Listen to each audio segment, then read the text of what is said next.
everyone, welcome to my YouTube channel Easy Study with Anita. If you are new to my channel, please subscribe and press the bell icon.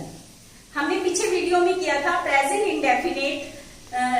Indefinite और present continuous. Present continuous में उसकी identification देखी थी, जिसमें रहा है, रहे हैं, रही है लास्ट पॉइंट होता है। लास्ट में सेंटेंस खत्म होते ही रहा है, रहे हैं आता है, जिससे हमें इसकी आइडेंटिफिकेशन का पता चलता है।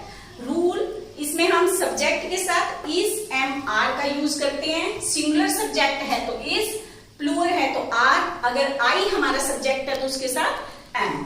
साथ में V1 वर्ब की फर्स्ट फॉर्म, आईएनजी और ऑब्जेक्ट।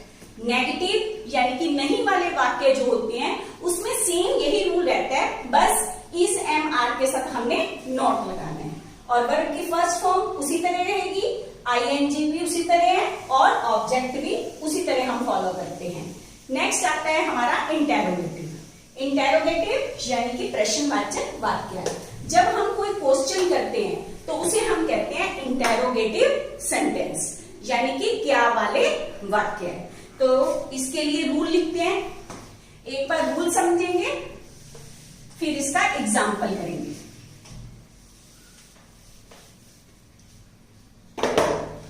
प्रश्नवाचक वाक्य इंटेरोगेटिव कैसे होता है?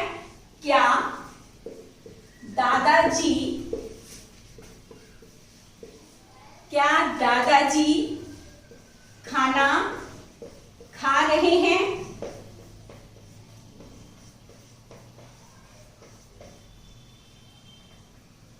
लास्ट में क्वेश्चन मार्क आएगा। इसका रूल, सब्जेक्ट से पहले इसे हम यूज करते हैं इज एम आर और बाद में हम लगाते हैं सब्जेक्ट। फिर आता है वर्ब की फर्स्ट फॉर्म, सेम उसी प्रोसीजर में आगे बढ़ेंगे, आईएनजी प्लस ऑब्जेक्ट, लास्ट में क्वेश्चन मार्क। क्वेश्चन मार्क जरूर लगाते हैं, यही इस टेंस की पहचान है। छोटी क्लास में सभी बच्चे करते हैं, जिसमें हमें इंटेरोगेटिव, नेगेटिव और सिंपल टेंस को अलग अलग करते हैं। तो उसमें हमें पता कहां से चलता है? क्वेश्चन मार्क से, कि ये सेंटेंस कौन सा है, इंटेरोगेटिव। क्या दादाजी खाना खा रहे हैं? दादाजी यहां पर सिंगुलर सब्जेक्ट है तो क्या यूज करेंगे? इज। दादाजी ग्रैंडफादर इज ग्रैंडफादर। अब हमारी इसमें वर्ब क्या है? खाना, खा रहे हैं, ईट। ईट के साथ वर्ब की फर्स्ट फॉर्म ईट, साथ में क्या लगाएंगे? ING, eating the food, last में क्वेश्चन मार्क। ये एक बात पूछी जा रही है, एक क्वेश्चन किया जा रहा है, क्या दादाजी खाना खा रहे हैं? तो इसका हमने क्या बनाया? Is grandfather eating the food. Next example और देखते हैं इसके लिए।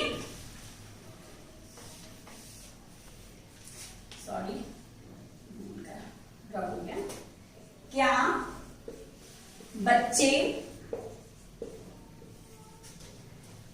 बच्चे फुटबॉल खेल रहे हैं? खेल रहे हैं, क्वेश्चन मार्क। बच्चे, यहां प्लूरल वर्ड आ गया। अब हम इसके लिए क्या यूज करेंगे? आर। अगर हम हमेशा रूल को फॉलो करेंगे तो कभी भी हमारी इस टेंस में मिस्टेक नहीं हो सकती। जब हमने यहां पर प्लूरल देखा, आर लगाया, यहां सिंगुलर देखा, इज लगाया। आर बच्चे, चिल्ड्रन, आर चिल्ड्रन सब्जेक्ट है। नेक्स्ट हमारा क्या आएगा? V1 इज एम आर, इधर यूज हो गया आर, चिल्ड्रन। अब वर्ब की फर्स्ट फॉर्म, वर्ब की फर्स्ट फॉर्म क्या है? खेलना। खेल को क्या कहते हैं? प्ले। प्ले के साथ यूज क्या हुआ? ING, are children playing football, question mark. अब क्या वाला भी एक रूल देखेंगे, एग्जाम्पल।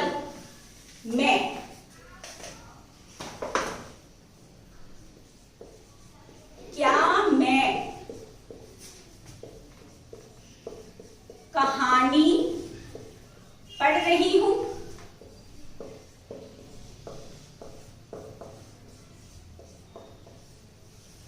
मैन इज आई, ठीक है, आई है यहां, तो इससे पहले क्या यूज करेंगे हम, am I reading a story, question mark. तो ये सेंटेंस था हमारा, क्या मैं कहानी पढ़ रही हूं। मैं आई के साथ हमेशा मैंने बताया था हम यूज क्या करते हैं, am I reading a story. अब क्लियर होगा। नेक्स्ट बढ़ते हैं हम आगे एक और एग्जाम्पल के साथ। एक एग्जाम्पल और देखते हैं, क्या तुम भी रक्षाबंधन मना रहे हो। यहां मैंने थोड़ा सा चेंज किया है, बी का यूज किया है, क्या तुम भी रक्षाबंधन मना रहे हो। तुम, पहले तुम को देखो, तुम क्या है, तुम वैसे सिंगुलर है, एक के लिए यूज किया जाता है, पर फिर भी जब हम टेंस करते हैं तो तुम को हम प्लूरल में यूज करते हैं। तो तुम के लिए क्या लगेगा, आर यू। भी के लिए वर्ड लगता है also, are you also celebrate, मनाने को, कोई भी फेस्टिवल अगर हम मनाते हैं उसको हम सेलिब्रेट करते हैं, तो यहां पर क्या लगेगा, celebrating. Are you also celebrating Rakshabandhan.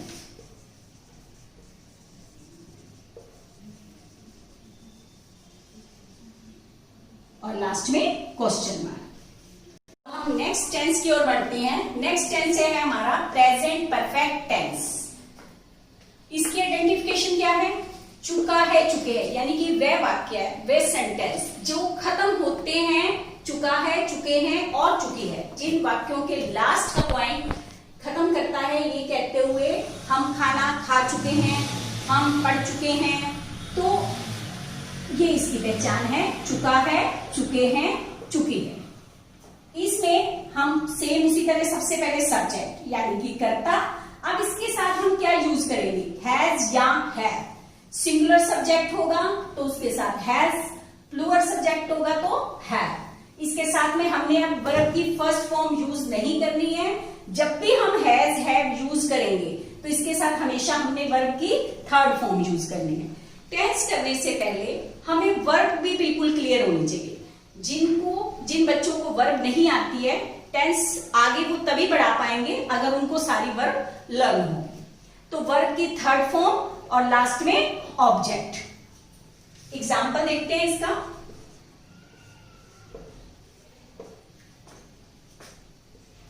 ममता कपड़े धो चुकी है, धो चुकी है। यहां पर ममता का कपड़े धोने का काम खत्म हो गया, धो चुकी है हमें ये बताता है कि ये प्रेजेंट है। चुका है, चुकी है लगाने से पता चलता है ये परफेक्ट है। परफेक्ट यानी कि काम हमारा खत्म हो चुका है। ममता कपड़े धो चुकी है। ममता यानी कि हमारा सब्जेक्ट है। ममता हैज, सिंगुलर सब्जेक्ट है, इसके साथ हमने हैज यूज किया। ममता हैज। अब धोने को क्या कहते हैं, वॉश। वॉश की थर्ड फॉर्म होती है washed. Mamta has washed the clothes, full stop. इसी तरह ममता खाना खा चुकी है या मां खाना बना चुकी है, तो जिन वाक्यों में भी ये शो होता है कि ये काम हो चुका है तो उसके लिए हम क्या लगाएंगे, हैज या है। एक इसकी पहचान कुछ टेंस में इस तरह से भी आती है, लिया है या दिया है। जैसे मैंने काम कर लिया है, इट मीन मैंने काम कर लिया, मेरा काम खत्म हो गया, मैं काम कर चुकी हूं। इसके बाद मैं किसी को बता रही हूं कि मेरा काम, मैंने काम कर लिया है, तो उसके लिए भी हम क्या लगाते हैं, हैज या है। एक इसका भी एग्जांपल देखते हैं।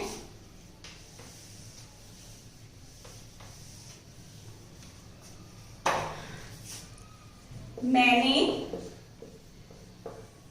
गृह कार्य कार्य मीन्स होमवर्क, मैंने गृह कार्य कर लिया है। मैंने आई हैव, कर लेना डू, डू की third form done, I have done my homework. Clear? इसी तरह आई के साथ हमने हैव लगाया, प्लूरल सब्जेक्ट जो भी आएंगे, आई वैसे सिंगुलर है पर टेंस में मैंने पहले भी बताया था कि टेंस में हम आई को यू को प्लूरल ही मान के चलते हैं। तो then I you they plural sentence के साथ हम क्या यूज करेंगे, है, और सिंगुलर के साथ हैज। सिंगुलर क्या है, ही, शी, इट, नेम या कोई भी सिंगुलर एक वचन जिसमें भी किसी एक के बारे में बात होगी तो उसके साथ हम हैज का यूज करेंगे। अगर आप सबको मेरी वीडियो अच्छी लगे तो प्लीज लाइक कीजिए और सब्सक्राइब कीजिए। Thank you.